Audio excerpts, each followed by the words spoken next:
I'm Black Bright News, and I wanted to talk about a topic that is not really one we tend to talk about. And I saw it in the BBC News this morning, and it's about people who've lost their teeth. It might seem like a strange topic, but it's quite serious because this gentleman, he lives in Lancashire, he's 67, and he says he doesn't have any teeth, and a lot of people where he lives in the area around his age group don't have teeth either. And he was blaming it on not being able to get NHS appointments. Apparently, there are no vacancies in NHS dentists. The government are seeking to inject £20,000 giving to dentists so that they can actually take on NHS patients. But it's quite a difficult one, isn't it? Because on the one hand, well, for me, I don't think even NHS dentists are cheap.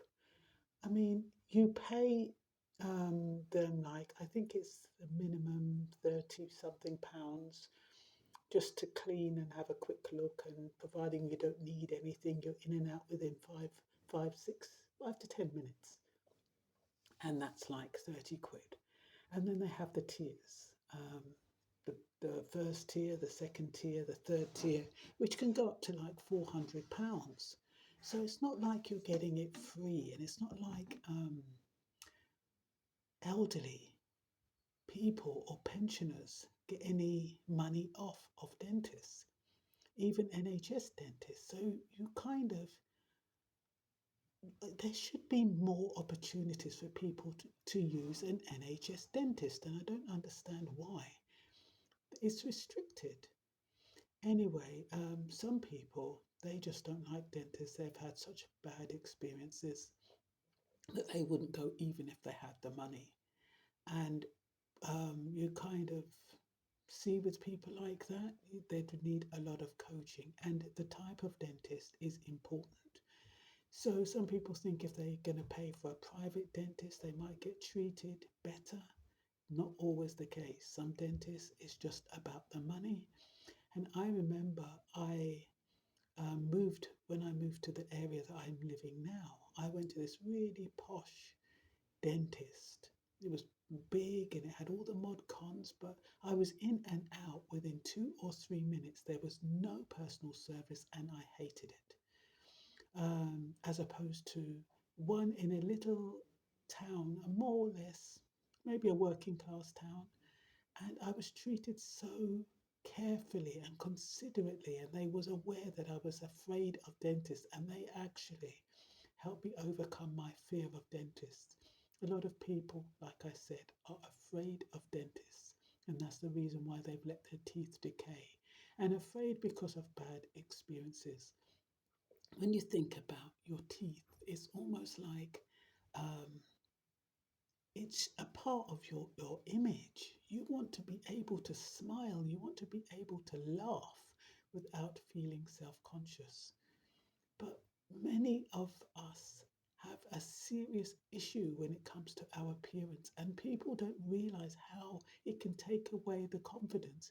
It can stop people from wanting to have eye contact. It can stop people from wanting to go to interviews if there's something wrong with their teeth. I have a friend who lost her front tooth, and she had to have a replacement one fitted. So I don't know quite how she fits it in, but it made her feel so self conscious, and it makes her feel wary about getting into a relationship. How will he feel if that front tooth is not in her mouth? And it's like people with false teeth. It's fine when you're in a long term relationship from the time you're young to the time you're old, and the two of you are getting old at the same time.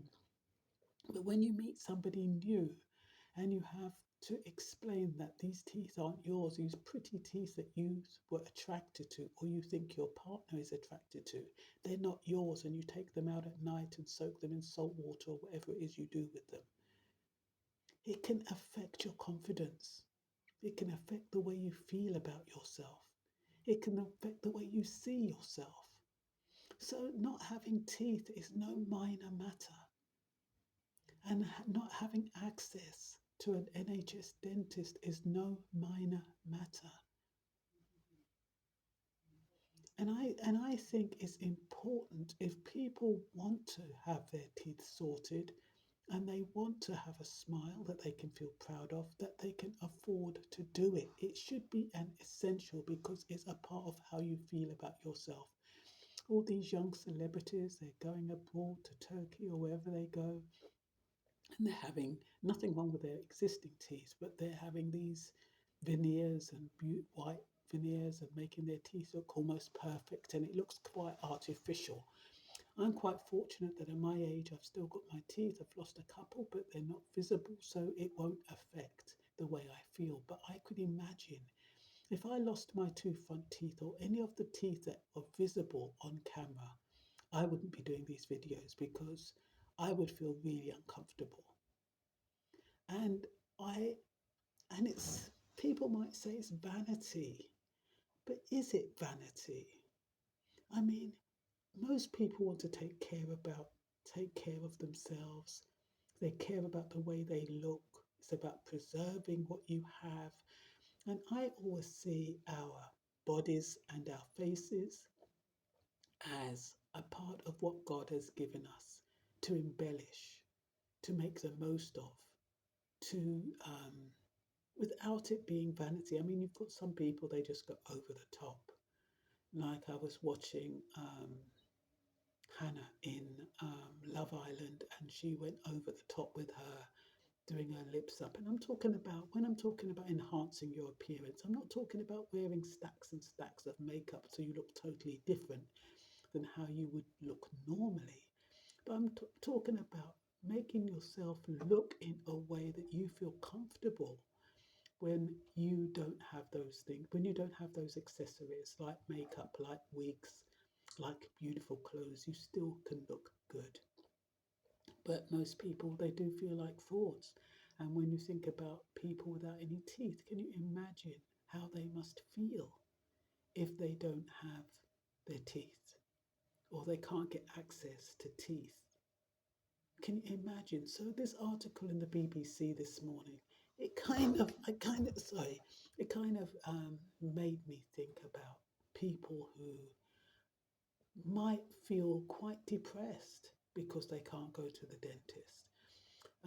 I hope the 20,000 that the government is injecting into the NHS dentistry is going to make a difference. I hope more people will have access to teeth. I think teeth should be is essential. I think it's a necessity. And like I said, it affects your sense of well-being, how you look, and how you feel about yourself. So I still think it's expensive to go to a dentist. I'm not quite sure. Well, I guess people on benefits, they don't pay, but for working class people on an average wage, it really is expensive. But anyway, I'm going to stop it there. Thank you for listening.